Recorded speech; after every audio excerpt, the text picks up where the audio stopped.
It said, would you please go back to these people and tell them we are not trying to take over your government.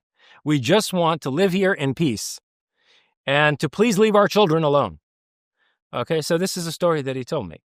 And what I said to him was, look, if these people next time, and it was very interesting, he said 2 of them sat down with him and one of them stood next to the diner booth as if like he was not just on the lookout, but as if he was like creating some kind of a shield around the conversation.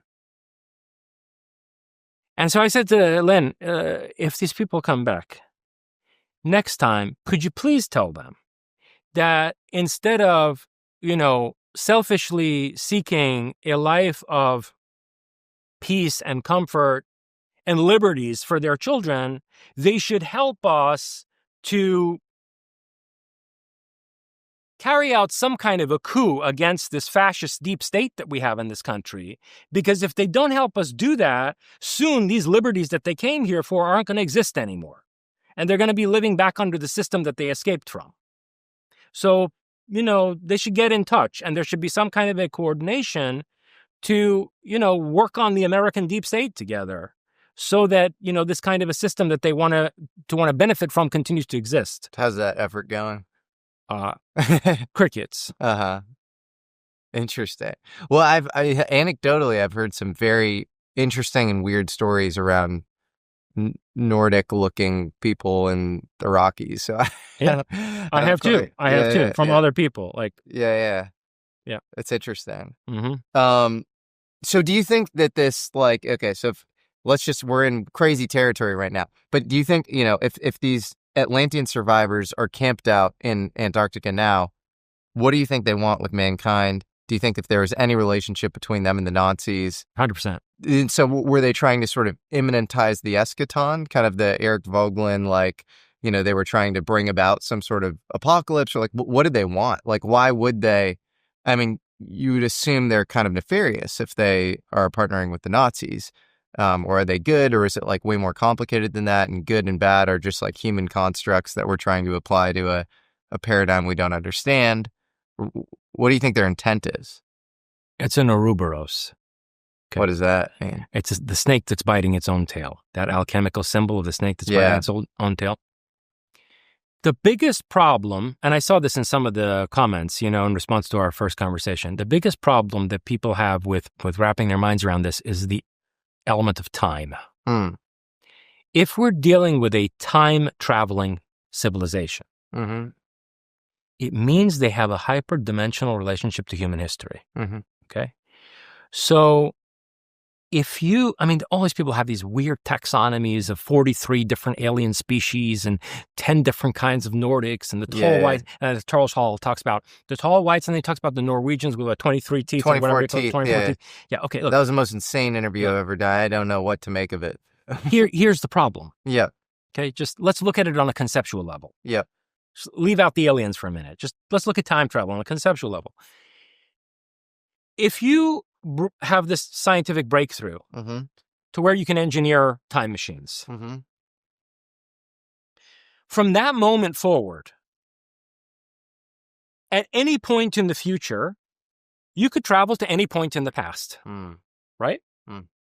So if some group of Nordics, whether it's literally the Nazis, or whether it's a group of people with a Nordic phenotype, at some other point in history, maybe in Atlantis, maybe 100 years into the future, some group of people with a Nordic phenotype cracks time travel. That means that there are Nordics 10,000 years in our past coming from 100 years in our future. It means there are Nordics 100 years in our past coming from 10,000 years in our future. It means there are Nordics walking around here today that come from 1 million years into the future, presuming they're able to survive for that long, right? So the differences in physiognomy that we see between, let's say, the tall whites, or let's say the Nordics who could pass for Swedes, may simply be differences in evolutionary biology having to do with very long stretches of time. Mm-hmm. That we're seeing different phases of the same civilization. Now, that civilization may also have fractured, like Asimov's foundation, right? Where humanity's expanded into the cosmos and colonized thousands of planets. So the civilization may have bifurcated or trifurcated or whatever, okay? And we may be seeing different phases in its evolutionary biological development. But they may all have had the same origin in the same culture, that breakaway culture, Aufbruchskultur, breakaway culture that first cracked time travel. That's something that I think people have a hard time, wrapping their minds around, and will help to make sense out of a lot of the insane cases that we see. Like, I'll give you one example. Case of Reinhold Schmidt. Okay, he was this American from, where was he? Was it? I can't remember. It was one of the states, like the Dakotas, or I can't remember. Anyway, not a highly populated area. Guy from the country, and Reinhold Schmidt was, I want to say, Nebraska. Anyway, this case is from 1957, and he's out driving, and his car dies, and there are two other cars and a tractor that are also taken out by the EMP of this UFO. So there were multiple witnesses, and these people independently reported the incident to the police. But Reinhold Schmidt is the guy who they engage, the people who come out of this saucer, and they bring him aboard. He says he was engaged by two men. Then when he was brought into the saucer, there was another man and two women also. The ship was from the outside a complete solid piece of aluminum or highly polished steel.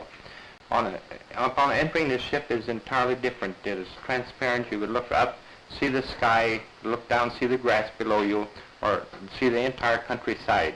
How many people were in the machine? There were 6 people, 4 men and 2 ladies. Did they look like us? Yes, they looked, if they would see them on the street, you couldn't detect them unless you had seen them on the ship. Did they tell you what they were doing here? No, they did not. I asked them what they were doing here, what kind of a ship it was, and they said they couldn't tell me that at this time. And he says they didn't know, Reinhold Schmidt, they didn't know I had German ancestry, and I spoke German. This guy learned German at university. So not only did he know some German from being of German ancestry, at that time like a quarter of America's population were of German ancestry, but he also had studied German at university. So this is what he claims. He says, I realized these guys were speaking in High German to each other, Hochdeutsch, which the SS used to use as a mark of distinction. And he said they asked him whether he knew anything about the American satellite program. And he said, I don't know. Why would I know anything about the American satellite program? And then he said they went on to predict a number of failures that the U.S. satellite program would have in those early days when we were competing with the Soviets, Really? and Sputnik and so forth. And then they dropped him off, and he went about his business. Isn't there some other example of this with Betty and Barney Hill, famous abduction case in 1961, this interracial couple? It's kind of the archetypal abduction case. Wasn't there some sort of Nazi connection there? Yes. And see, this is one of those cases which has been warped by people, where like people have they've embellished the folklore and reworked it into where these were like monstrous aliens. But I believe that what you're referring to is that if you look back at Barney Hill's original statements, and when they first asked him, what did they look like? He said, well, they look like Nazis. Really? Yeah. Wow. Well, they look like Nazis. You saw him through this window, or you said there was a row of windows? It was a row of windows. Just a huge row of windows, only divided by struts or structures that prevented it from being one solid window. Or then it would have been one solid window. And the evil face on he looks like a German Nazi.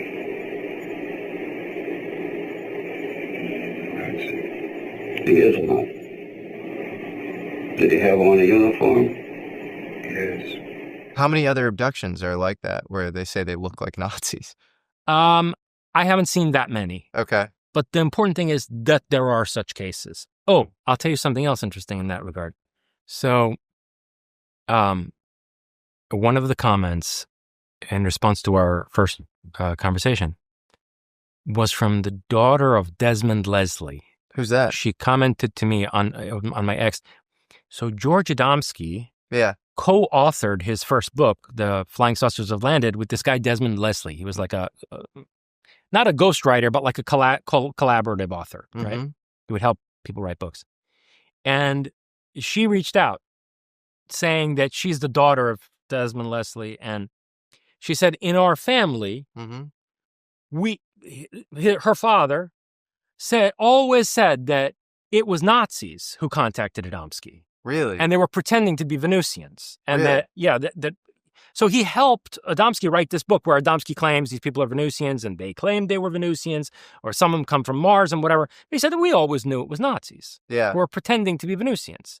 They had disguised themselves and created a theatrical psychological operation to present themselves as if they were extraterrestrials. This is so bizarre. But there are a couple other interesting stories. One is, Paul Mellon was one of the founders of the CIA. There's a story that he told his grandson, this guy who's still alive today, is John Warner IV. Yes. And I guess he's having some martinis with Paul Mellon. And, in his third martini, Paul Mellon says, in 1944, I was in modern day, Czech Republic. And I was, or was it Czech Republic or Czechoslovakia? Czechoslovakia. Okay. Czechoslovakia. In the course of his third martini, he says that in 1944, I was in modern day Czechoslovakia and I was there with Alan Dulles. They were on some tech retrieval mission and they were standing on top of a flying saucer. And my grandfather said, look, we were in a facility, a hangar, and we saw, a German flying disc.